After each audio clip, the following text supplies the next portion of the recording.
parágrafos que vimos la ocasión anterior. ¿Hasta cuál llegamos? ¿Se acuerdan? Hasta el 45.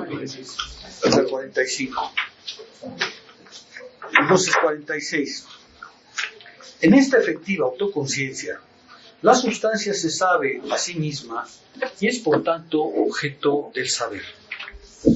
Para el sujeto, la sustancia ética, sus leyes y sus fuerzas tienen por una parte en cuanto objeto la propiedad de ser en el más elevado sentido de independencia, constituyendo una autonomía absoluta infinitamente más sólida que el ser de la naturaleza.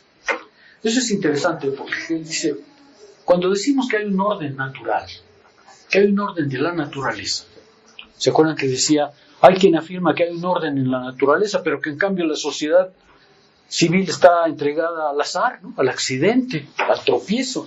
Y él dice, no, el orden ético es un orden más fuerte que el orden natural. ¿Por qué? Porque es el orden que los seres humanos se autoimponen. La sustancia, dice, se ha hecho visible. Ya sabemos que la sustancia no es la totalidad, ¿no? Ahora, se ha hecho visible el orden, se ha hecho visible el reino de la voluntad producida por esa acción de la voluntad libre que desea vivir en un orden. Ese es el orden sustancial. Y ese orden se ha hecho visible. Los seres humanos reconocen ahora que han producido un mundo racional, un mundo ordenado, un mundo de leyes e instituciones que deben responder. Y por eso en la observación dice, el sol, la luna, las montañas, los ríos, los objetos naturales que nos rodean tienen la autoridad de ser. Pero, dice abajo, la autoridad de las leyes éticas es infinitamente más elevada, porque las cosas naturales exponen la racionalidad de un modo totalmente exterior y singularizado, y la ocultan bajo la figura de la contingencia. Esto es interesante, ¿no? Porque Hegel nunca se conmueve ante el orden de la naturaleza, ¿no? O sea, hay incluso una anécdota de él. Una vez se sube ahí en una excursión a una montaña, ¿no? Y ve, y ahí donde los románticos se conmueven hasta las lágrimas por la belleza del paisaje y el azul del cielo, las cosas. Ahí están las montañas. ¿Qué chiste tienen ahí? Nomás están. El orden humano es mucho más importante. Eso es lo que está diciendo aquí. Las leyes éticas, la sustancia de la voluntad es mucho más fuerte, mucho más potente y mucho más interesante que el orden de la naturaleza. O sea, Hegel tiene la idea de que el orden humano es mucho más valioso que el orden meramente natural de las cosas. Lo acaba de decir. El sol, la luna, las estrellas, pues ahí están. Pero el orden ético, en cambio, es más potente, más importante, porque la naturaleza muestra el orden, pero bajo la forma exterior, mientras que la vida ética muestra el orden como producto humano, las leyes y las instituciones como producto de la voluntad. Por otra parte, dice el 147, muy rápido porque estos parágrafos son muy sencillos. Estas leyes éticas no son para el sujeto algo extraño, sino que en ellas aparece como su propia esencia el testimonio del espíritu. Aparece el testimonio del espíritu, la obra humana. Decíamos la ocasión anterior, a los seres humanos les cuesta mucho trabajo reconocer lo que realmente hacen. Y Hegel les está diciendo, date cuenta que el orden ético en el que vives es tu obra. Sueles creer, como le sucedía a los griegos, que eso lo puso un dios, que eso lo puso alguna fuerza externa. En realidad, no es más que manifestación de tu espíritu. Una de las luchas del hegelianismo es justamente convencer a los seres humanos de que el mundo es su obra, que el orden ético es su obra, que el orden ético no está puesto ahí por ninguna necesidad externa a ellos, sino por la propia necesidad que ellos se han autoimpuesto, pero que ignoran.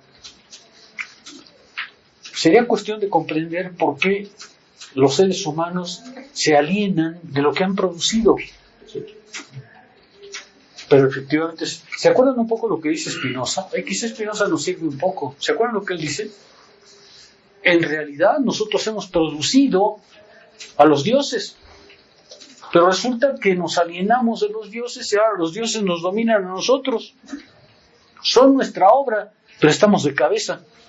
Son nuestra obra, pero nos hemos alienado Justo porque creemos que ese orden que está ahí fue puesto por alguien que no fuimos nosotros y que por tanto tiene que haber una voluntad superior a la nuestra que se impone. ¿Se acuerdan del anexo? Pues creo que lo que está diciendo Hegel es muy similar. ¿Cómo y por qué los hombres se alienan de sus propias obras? ¿De qué manera los hombres toman una distancia de lo que son sus propias obras? Y es lo que está diciendo aquí. La vida ética es obra de los hombres. No está puesta ahí por Dios ni por la naturaleza. No estamos condenados a vivir bajo ese orden, porque nosotros lo hemos hecho, solamente que nos hemos alienado de nuestros propios productos.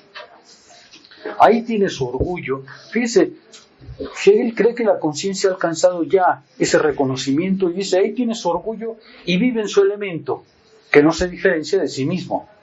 Es una relación que inmediatamente resulta más idéntica que la de la fe y la confianza. Esto ya no es ni fe ni confianza. Esto es mi obra, mi producto, lo que he hecho. Y por tanto ya no tengo fe y confianza, porque fe y confianza parecen referir a un orden que me ha sido dado, cuando en realidad he reconocido que la vida ética es mi obra. Encuentra, dice Hegel, su orgullo. Y lo explica inmediatamente. La fe y la confianza pertenecen a la reflexión incipiente y suponen una representación y una diferencia. Yo tengo fe y tengo confianza en algo que no puse yo, ¿no es cierto? En algo que está dado desde el exterior. Ahí puedo ejercer mi fe y puedo ejercer mi confianza. Pero ante el mundo ético que yo he hecho, esas creencias no valen. Porque en realidad lo que tengo que saber es que eso es mi obra, mi producto, ¿verdad? Aquella relación, o más bien aquella identidad carente de relación en la que lo ético es la vida real de la autoconciencia, puede convertirse en una relación de fe y convicción y en algo mediado por una reflexión ulterior, en un conocimiento por medio de razones que pueden tener su comienzo en cualquier fin, interés o consideración particular. Su conocimiento adecuado corresponde, sin embargo, al concepto pensante.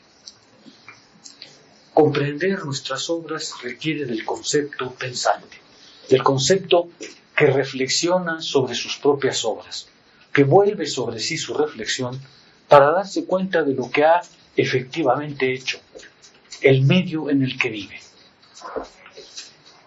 Yo siempre he creído, y eso lo escribí en el libro aquel hace muchos años, que una de las cosas más interesantes de Hegel es devolverle a los seres humanos la confianza de que este mundo es su obra, de que no vivan aquí como alienados, de que no sientan exterior aquel orden en el que ellos mismos han puesto, que ellos se han autoimpuesto.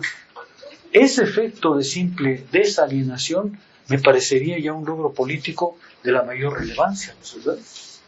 No ver al mundo ético, no ver al mundo de las leyes y las instituciones como algo externo, sino como nuestro producto. Solo que, dice él, para alcanzar eso hace falta una reflexión, hace falta un conocimiento conceptual, ¿sí? Estoy muy influenciado ahorita por la clase de Spinoza que estoy dando, pero en eso estamos, ¿no? Spinoza dice, mire, la conciencia de cada uno vive un mundo inmediato, vive un mundo en el que las cosas se le presentan y piensa. El ser humano siempre piensa, pero no siempre piensa igual. A veces piensa bajo la forma de la alienación, a veces piensa bajo la forma de creer que le es dado aquel orden en que está viviendo. En realidad, tiene que comprender efectivamente, mediante la reflexión, es decir, elevarse por encima de su conciencia inmediata para comprender el orden en el que realmente está viviendo, que es su obra. ¿Se ve? Hegel aquí lo está llamando conocimiento adecuado, quiere decir, no piensen las cosas desde la perspectiva de la conciencia individual. Piensen las cosas, como dice Spinoza, desde el punto de vista de Dios, desde el orden de la necesidad. Porque es así como se puede desalienar efectivamente el sujeto de su propia situación. ¿Sí queda claro lo que estoy diciendo o estoy ya aquí muy lírico?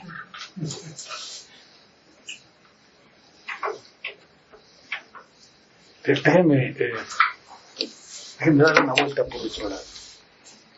A ese efecto de alienación es a lo que Marx y durante mucho tiempo la izquierda hegeliana trató de responder con el término ideología. La conciencia inmediata, la conciencia común, vive bajo un régimen imaginario que se llama para Marx ideología. A eso le llama la ideología alemana. ¿Por qué es un régimen imaginario? Porque la conciencia no alcanza a ver las cosas desde el orden global de la necesidad, sino que ve las cosas desde el punto de vista singular de su propia experiencia. Y por tanto, ve el mundo imaginariamente porque proyecta sobre él su propio punto de vista y nada más. ¿Sí?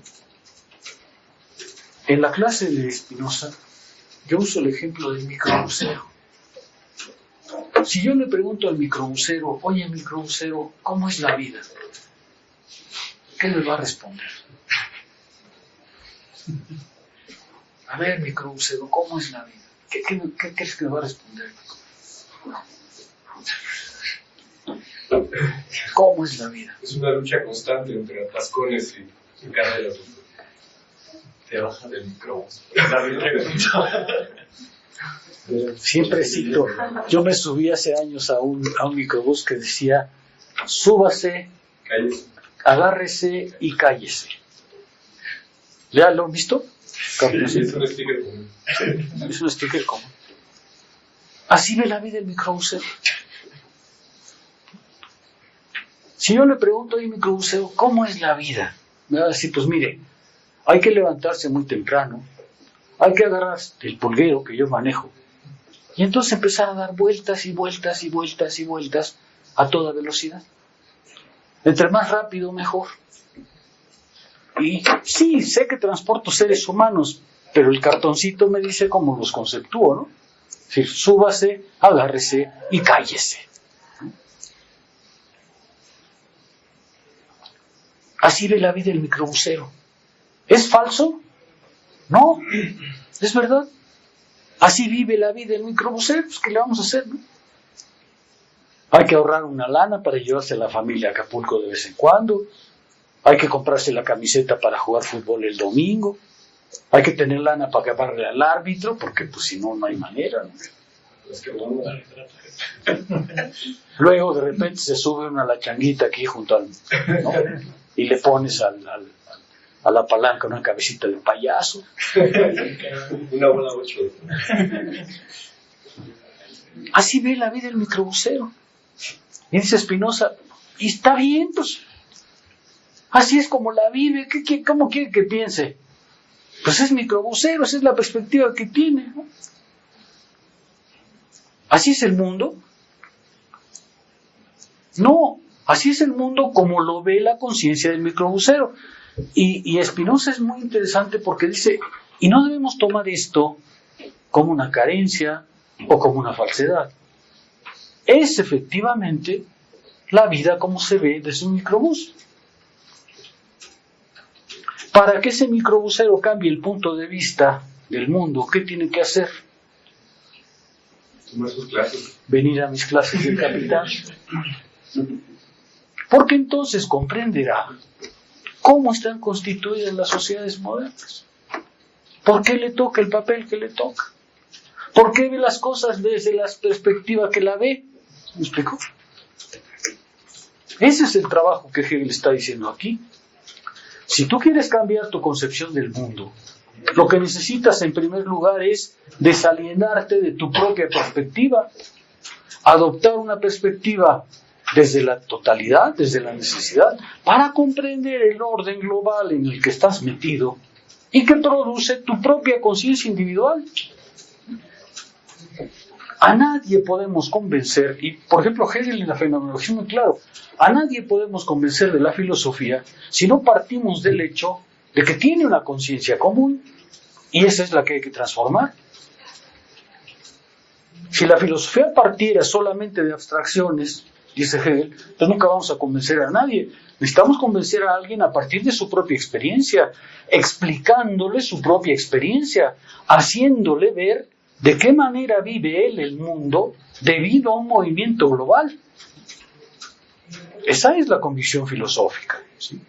De lo que se trata es de mostrarle a cada uno cuáles son sus condiciones objetivas de existencia, pero para eso lo primero que hay que hacer es alejarlo de la conciencia inmediata, separarlo de la inmediatez para llevarlo al movimiento global al que pertenece. Esa es la tarea de la filosofía. Y es lo que Hegel está diciendo aquí. Cuando tú alcanzas el reconocimiento de que las leyes, el orden civil es tu obra, pues entonces lo que estás viendo ya no son las cosas desde tu perspectiva, sino desde la perspectiva de la eternidad, desde la perspectiva del movimiento global que explica tu propia existencia. ¿Sí? No bromeo al decir que el microbusero comprenderá el mundo si viene a mis clases del Capital. Tendría que tomar otras clases también, por cortesía, Habermas y Matei. Por cortesía tiene que estudiar esas cosas. Pero solo así alcanza efectivamente esa comprensión. Y creo que es lo que está diciendo Hegel. Si lográramos ver que hacer ver a los seres humanos que las leyes y el mundo ético no es más que su obra, ya habremos hecho el efecto de separarlos de sus propias condiciones de existencia para llevarlo a pensar desde la perspectiva de la necesidad. Ahí es donde se comprende efectivamente ese movimiento por el cual el mundo ya no nos resulta extraño, el mundo ya no nos resulta ajeno. Eso es la filosofía. Reconciliarte con el mundo, eso es verdad. Reconciliarte con tu mundo. De ahí mi apuesta. Si la filosofía de Hegel no le sirve para sus amores de panadería, no le sirve para nada. Tiene que explicarle sus amores de panadería, porque de eso se trata. ¿Sí se alcanza a ver? Es lo que está diciendo aquí.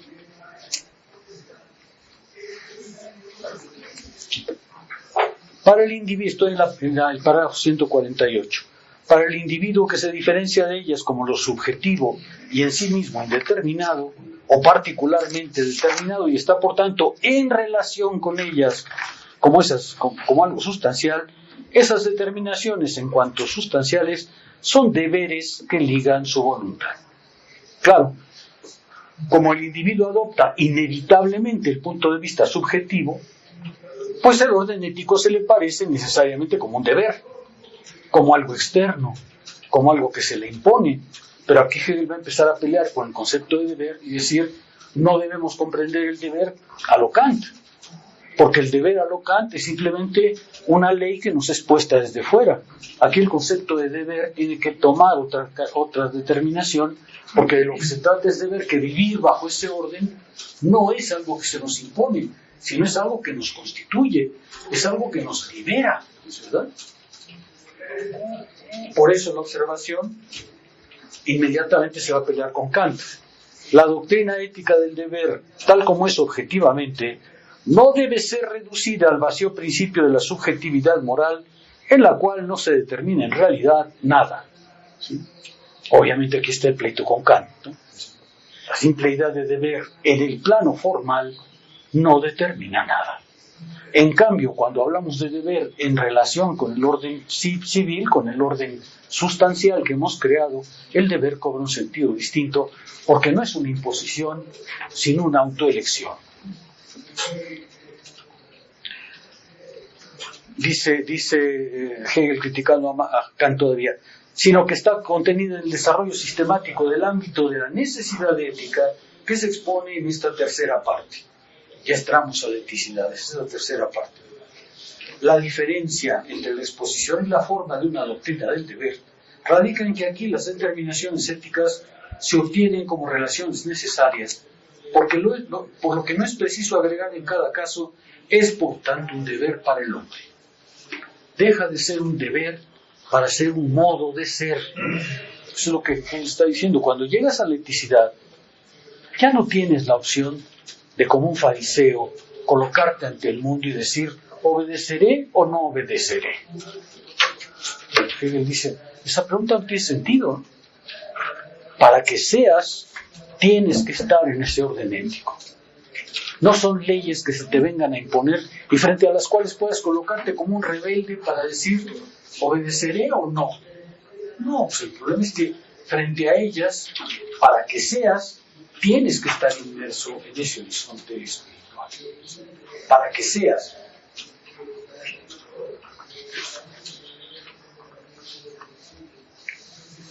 Dice Hegel al final de ese parágrafo, pero una doctrina del deber inmanente y consecuente, no puede ser otra cosa que el desarrollo de las relaciones que resultan por la idea de libertad y por tanto efectivamente reales en toda su extensión en el Estado.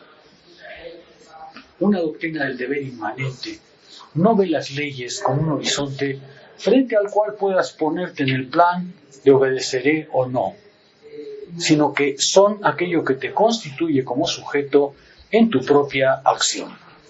Si se alcanza a ver, recuérdame tu nombre. Valeria. Si se alcanza a ver incluso aquí un poco lo que tú preguntabas, ¿no?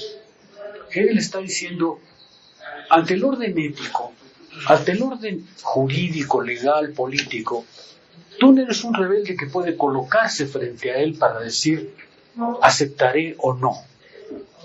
En realidad, para que seas, ya estás en ese orden.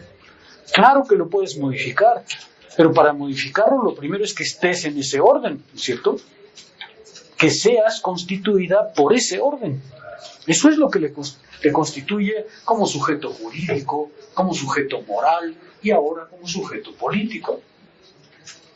Para que seas, literalmente en el sentido de ser, es necesario que esta relación que guardas con el orden cívico esté dentro de ti, no bajo la forma de un deber externo, sino bajo la forma de un ser, una manera de ser, especialmente si quieres transformarlo, ¿verdad?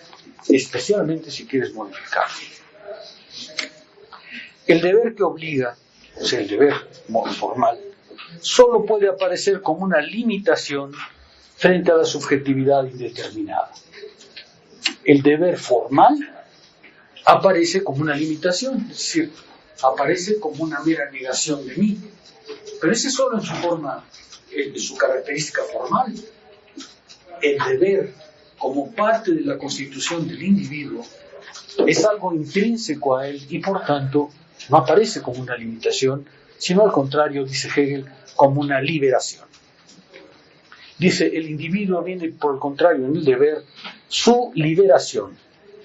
Por una parte, de la dependencia en la que está el impulso meramente natural y de la opresión que sufre en cuanto a particularidad subjetiva de las reflexiones morales del deber ser y del poder ser, por otra parte, de la subjetividad indeterminada que no alcanza la existencia y la determinación objetiva del actuar y permanece en sí misma carente de realidad. Ahorita explicamos eso.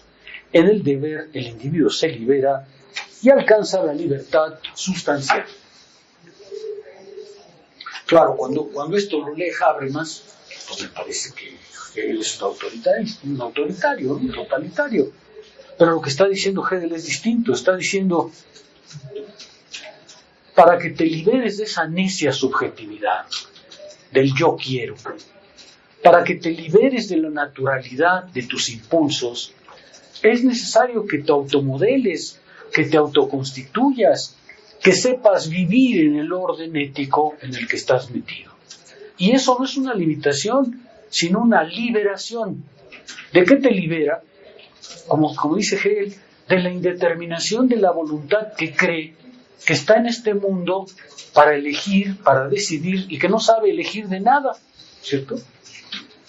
Cuando hablamos del sujeto moral mostramos que si la voluntad no se determina, si no sabe lo que quiere, pues lo que hace es vivir una libertad meramente formal. Tiene que hacer de tal manera que su relación con su otro lo constituya dentro de ese orden. Y entonces el deber, para Hegel, no es limitación, sino liberación. ¿Liberación de qué? Liberación de la selva de los instintos, liberación del mero impulso individual, liberación del narcisismo de la conciencia. Ya sabemos que para Hegel ser libre quiere decir hacer que el otro sea tu otro. Andar en chanclas en el mundo, eso es lo que está diciendo. Sentirte en el mundo como en tu casa. Sentirte en el mundo como realización de ti. ¿Siempre se logra? No, claro que no. Claro que no. Hay muchos momentos en los que la relación con el mundo ético se rompe, como ahorita lo estamos viviendo. ¿Qué hay que hacer? Pues buscar una reconciliación, buscar transformar las cosas, no conformarse con esa situación.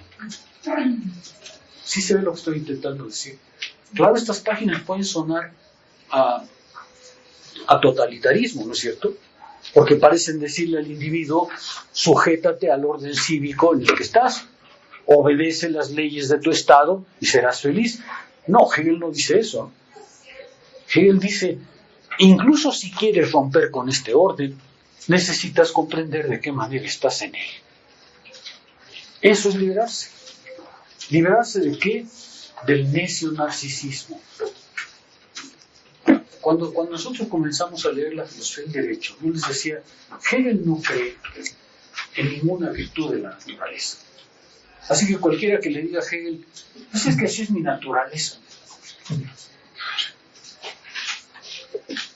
Hegel dice, y tiene razón, mire, la naturaleza así pelón es la ley de la selva. Ahí no hay ley, ahí no hay derecho, ahí es el más fuerte. Así que si usted me dice, yo quiero liberar mi naturaleza, lo que está diciendo es el más necio narcisismo, ¿cierto? En cambio, cuando comprende la relación que tiene con el conjunto de leyes bajo las que vive, entonces se libera de esa posibilidad y se coloca libremente en la elección del mundo que quiere vivir. Eso es lo que Hegel pretende, ¿no es verdad? Él cree que efectivamente el movimiento por el cual vivimos en la eticidad, en la sustancia, no nos somete, sino que nos libera. Porque crea la verdadera libertad. La libertad que consiste en decir, estoy en el otro como en mí mismo. Estoy en el otro conmigo mismo. De ahí la importancia que Hegel da, por ejemplo, al amor. Aquellos que me han llevado la clase de Hegel conmigo se acuerdan. Siempre les digo a las jovencitas, ustedes ya, a mis alumnos les digo, cuando su novio les dice el domingo, vamos a remar a Chapultepec, ¿qué le dicen? ¿Qué le dicen? Seguro le dicen, no seas naco. No seas naco. Dice que a ella sí le gusta ir a remar. Eso está muy bien, dice, a mí también yo pasé la juventud remando. Yo tenía un tío que me quiso mucho, me cuidó toda la vida, pero era muy madrugador. Y entonces todos los días, yo no vivía con él todo el tiempo, pero cuando vivía con él, todos los días íbamos a remar a Chapultepec. O sea que a las 6 de la mañana, mi tío no tenía carro todavía. Era el México en el que mucha gente no tenía carro, ¿no? Entonces tomábamos el camioncito de esos de 20 centavos. Ustedes no los conocieron, pero eran unos camioncitos chiquititos que cuando subías tenían una cajita. Y ahí ponías el dinero, ¿no? Te echabas la monedita y te daba el cambio. Si le echabas más dinero, pues entonces apretabas una palanquita y salía el cambio. O sea. Pero yo a las 6 de la mañana estaba en Chapultepec remando en la primera sección, porque todavía no había la segunda sección de Chapultepec, ¿no? Y luego recuerdos inolvidables. Y por eso iba yo muy contento. Mi tío detenía la lanchita en la que estábamos remando en unos puestecitos que había, que todavía están, ¿no? En donde comíamos naranjas con chile, perón con chile, jugo de naranja, no, maravilloso. Maravilloso. Pero hoy cuando le dicen a una muchacha, vamos a remar el domingo a Chapultepec, probablemente diga, no seas naco. Pero, ¿va a ir a remar? Sí, sí va a ir a remar. Sí va a ir a remar. ¿Por qué? Porque justamente el amor consiste en estar con el otro, en el otro, ¿no es cierto? Eso es lo que está diciendo Hegel. Ser libre es justamente estar con el otro como consigo mismo, con el otro como en sí mismo. Es realizarse en el otro. Y aquí lo que está Hegel diciendo es, el hombre se libera cuando se realiza en la sustancia ética en la que vive. Cuando se reconoce en esa sustancia ética que entonces ya no es un ajeno, sino es su otro. Su otro. ¿Sí se ve? Eso es lo que está diciendo Hegel en realidad, que es bastante sencillo, ¿no? Es su liberación. En el deber, el individuo se libera y alcanza la libertad sustancial. Pero eso hay que entenderlo en el registro hegeliano, ¿no? Porque si uno omite el proceso hegeliano, pues entonces esto parece literalmente estalinismo, ¿no? ¿No les parece? Sí. Claro, lo leen sin precaución y parece que estamos leyendo a Stalin, ¿verdad?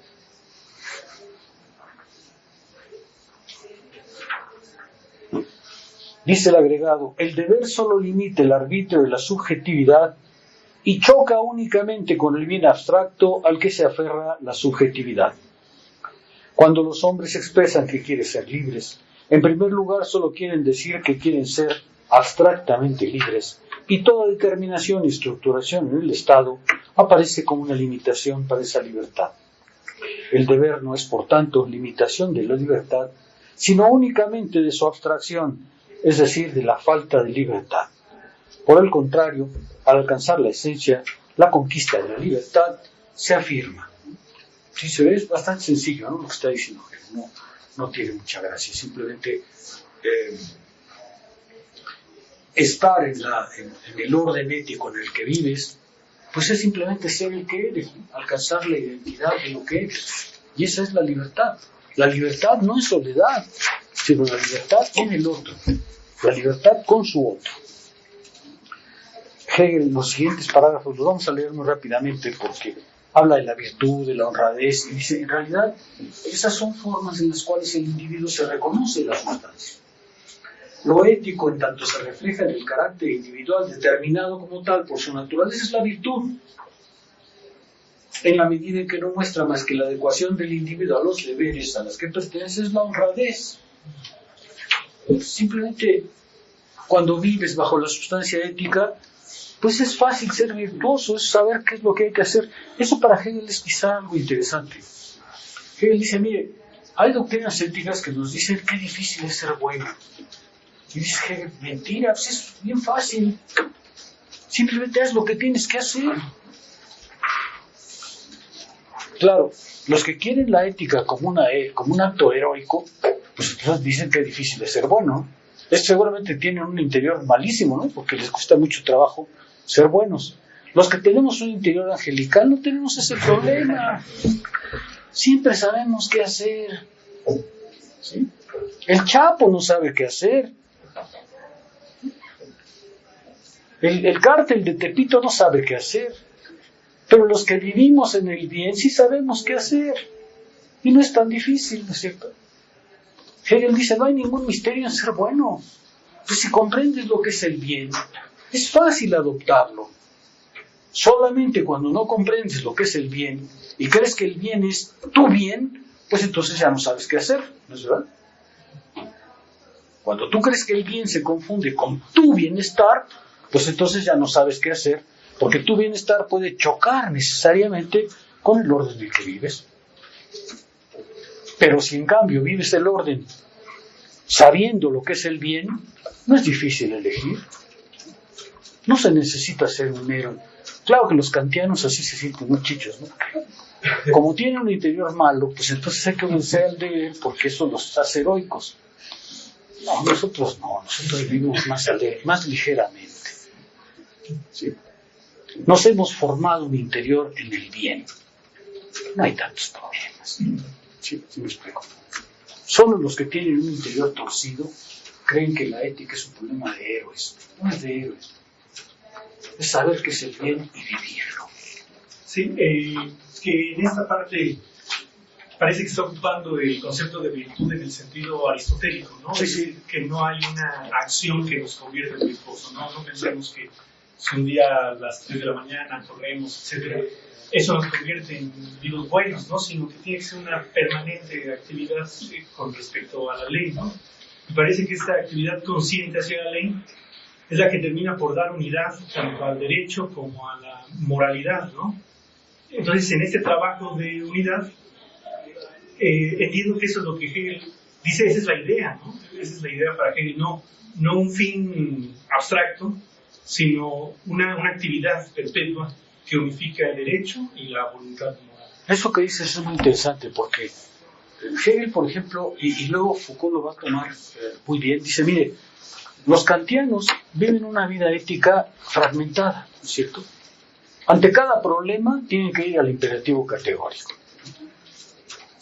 Desayunaré hoy 3 huevos en lugar de la receta médica, le pregunto al imperativo categórico. Me iré a comer después del examen que tengo que hacer y me tomaré un par de cervezas, le pregunto al imperativo categórico.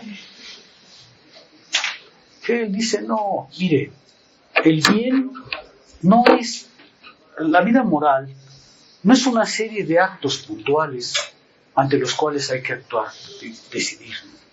La vida moral es una conducta, es decir, una conducción de sí, un modo de ser. Usted no necesita preguntarle, cuando usted ya está en el bien, no necesita preguntarle a cada momento al imperativo categórico qué hacer aquí o allá. Ya es una conducta, como tú dices, es una actividad, ¿no? Es un modo de ser, es una actividad permanente, es un reflejo. Por eso las clases de la filosofía mística me gustan mucho, porque lo que dicen es, tienes que hacer de tal manera que tu interior actúe por reflejo hacia el bien, por reflejo, que no tengas que estarte preguntando en cada momento qué debo hacer, sino que sea efectivamente una conducta, una línea de conducción, un modo de ser. Eso es lo que está diciendo aquí. La virtud y la honradez son simplemente un modo de ser. La vida ética, otra vez, no solamente no es cuestión de héroes, tampoco es cuestión de encontrarse a cada momento ante dilemas morales. Ya sabemos cómo actuar y hacemos de eso nuestra conducta, nuestra conducción, un modo de ser. A mí eso me parece filosóficamente mucho más interesante que estar preguntándole al imperativo categórico a cada momento, pues ¿cómo a qué debo hacer? ¿Sí? Es menos heroico, pero mucho más vivible a mi juicio. Eso es lo que Hegel está diciendo, por eso habla de virtud y de honradez. ¿Queda claro? Nos detenemos aquí.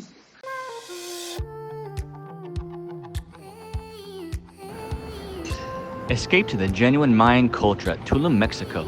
Casa Bix Abil was inspired by ancient Mayans' way of life, originated in the 12th century. The name Bixabil means, how is your path in life? Those are the words used by Mayans people to say, today in modern culture, hello. The meaning of our place is invite you to reflect your path in life by experiencing the unique Mayan stay.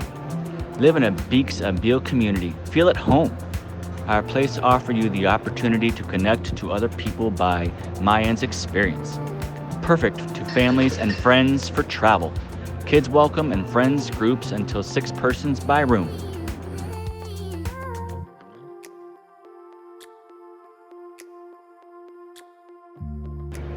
Enjoy our common amenities. Community kitchen, breakfast area, rooftop bar, co-working area, restroom, free bikes, and a wonderful pool.